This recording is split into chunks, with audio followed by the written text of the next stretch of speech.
Today we're at Roaring River Fish Hatchery, and this time of year it's spawning season. We're here to help the folks at the Oregon Department of Fish and Wildlife spawn the next generation of rainbow trout. And heads up, it's gonna get interesting. Let's go fishing.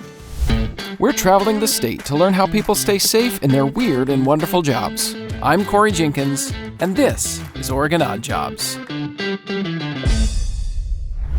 How do hatchery workers help a new generation of fish come into this world? Well, that's the question we're answering today on Odd Jobs. Parents, there's no way of being subtle about this one, if you catch my meaning. So, if you happen to be watching today's episode as a family, use your judgment about how appropriate it might be for the younger ones. With that out of the way, welcome to Roaring River's Fish Hatchery. It's spawning season, and these folks will be working throughout the next few weeks to make sure it's successful.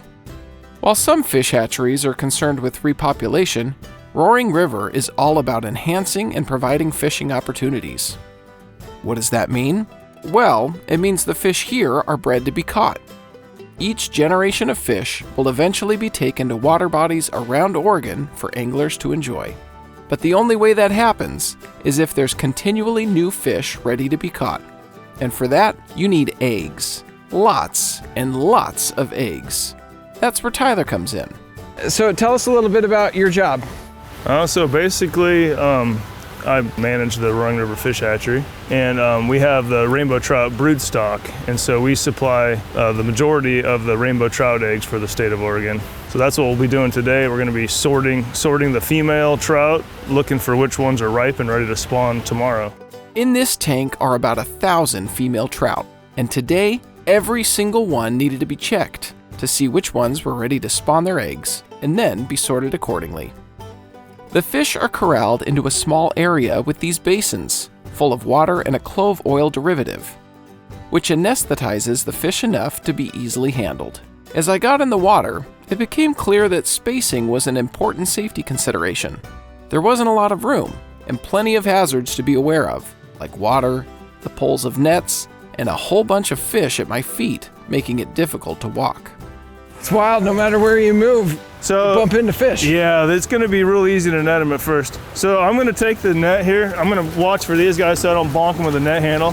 But I'm going to run it right into that corner. Okay. And when I do, just grab this side of it and I'm going to walk back and then we'll just tip the fish into the tub. Okay. It'll be a little awkward right at first, but we'll get a system going here. So I'm just going to net a bunch. Go ahead and grab that net, lift it up. The whole, yeah, there you go. Yep, now tip, there you go. Okay. In a workplace, certain tasks require a team effort, and this was one of them. Lifting a net of heavy fish by yourself could easily lead to an injury, so teamwork wasn't just nice, it also kept us safe.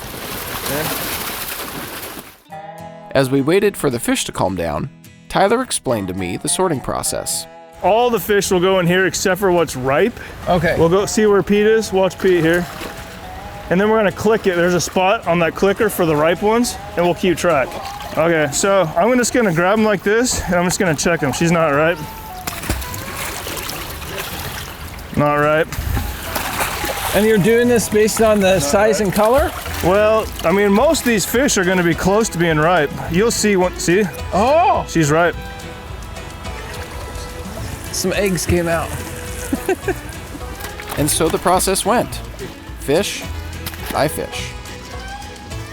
The fish that are going in this spot, they're Yes. the ones that they might ripen, We're gonna go through them next week. We'll keep going through the females every week until we get enough to meet all of our egg allocations. Okay. And then the remaining females we'll release to the anglers. Once the tub was empty, it was time to load it up again. After all, there were still hundreds of fish to go through. Tyler made the whole thing seem easy. I did not. It's not going any better. Whoa! Hey, I got one! There you go, good. By the end of the day, every single one will be checked by hand, and the ones ready to spawn will form a stockpile of ripe females, each full of hundreds of eggs. The next day was spawning day. The males and females were in separate areas, each ready for the next step in the process. For the males, that meant harvesting their milt. The process went like this. After a few minutes in an anesthetic bath, the male would be dried and squeezed until the milt came out of its vent. Another person would be holding a cup, maneuvering to catch the milt. Seems easy, right? Well, there was one small hiccup. You see, the sperm became active when water was introduced. The problem is, they're only active for about a minute, so you definitely don't want them to get wet until eggs are around to be fertilized. What that means is that no drips of water off the fish could land in the cup. So it was a bit of a dance between the fish holder and the cup person to get as much milt as possible while avoiding drips. Yeah, right around. Oh, you want to try one? Yes. Okay. Okay, so When I'm carrying them over, I hold them like this, so because sometimes they're really asleep, the milt will kind of leak out. okay. But I put the thumb toward the thumb up, like this, and then kind of push them against my body and arches back a little bit.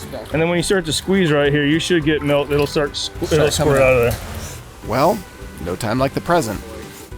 Fish 1, no dice. Fish 2, same thing. But finally on fish number 3, We'll try again. we found success. Yeah, there, like that. There, see, it comes. There you go. There you go. I gotta tell ya, in my life, I never thought I'd be celebrating this. Try. Yeah, there you go. The females we sorted yesterday were ready to evacuate their eggs, and it was our job to help make that happen. As with everything we'd done so far, there was most definitely a technique involved. Cradle it like kind of like a baby. We're Like, gonna go. yep, just like that. The fish were removed from the anesthetic, given a quick rinse, and dried off. Then, holding it over the container, a needle was inserted, pumping air into the fish and helping it to expel the eggs. Good job. Whew. Yeah, you're a natural. Hey, don't jinx it. Then the fish was released back into the pool. The whole routine was a dance of people, fish, eggs, containers, and needles. Which meant, to stay safe, everyone needed to pay attention, know where everyone was, and what their jobs were. The eggs were then collected into buckets, ready to be fertilized. With that, I headed inside with Pete to see how it all worked. The buckets of eggs and cooler of milt were delivered. Judging by what I learned in my high school health class, it seemed like fertilization would be a pretty simple process. But, as you can see from all this equipment, I was wrong. The thing is, all the fish being bred today needed to be sterile. That way, once grown, they could be introduced into water bodies throughout the state, without the worry of them breeding with local fish and muddying up any genetic adaptation. So the question is, how do you breed sterilized fish? Let's look at the process. It starts here. The milt is introduced to the eggs. Then just add water. The sperm are suddenly active, and within seconds, every egg is fertilized. The eggs are then transferred to canisters where they start to develop. The water temperature affects the speed of the development process, and for sterilization to occur, they have to interrupt that process at just the right time. How?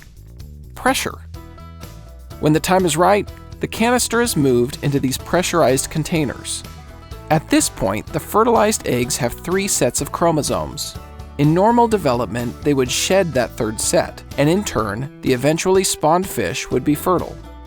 So, to keep them sterile, that 3rd set needs to stay put, and somewhere along the line, someone much smarter than me figured out that pressurization forces that to happen. The eggs will sit at 10,000 psi for 5 minutes before being removed and poured into these trays to incubate. Sleep tight, little ones. A few days later, the mama and papa fish are loaded up into trucks, where they are shipped out to water bodies around Oregon. While these fish are technically still fertile, they are only released into specific water bodies where there's no way to escape. And to be honest, they'll be caught so quickly by anglers and wildlife that they won't have time to reproduce again. Our time with the Oregon Department of Fish and Wildlife ended a few months later on a sunny spring day. It was a kids' fishing day, and I was lucky enough to tag along as the next generation of upcoming anglers were trying their hand with a rod and reel. ODFW had stocked this pond the day before with over 1,000 trout. With the poles handed out, these eager kids were ready to catch some fish. Go ahead. Release. Yeah! Yay!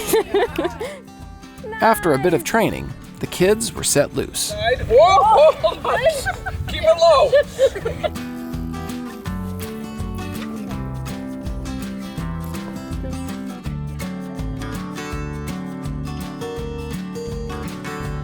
ODFW staff were on hand to help with whatever was needed, and the day ended with a whole lot of kids interested in a new pastime. Thanks to the hardworking folks at Oregon Department of Fish and Wildlife, there will always be fish to catch throughout Oregon for generations to come. We'll see you next time on Oregon Odd Jobs.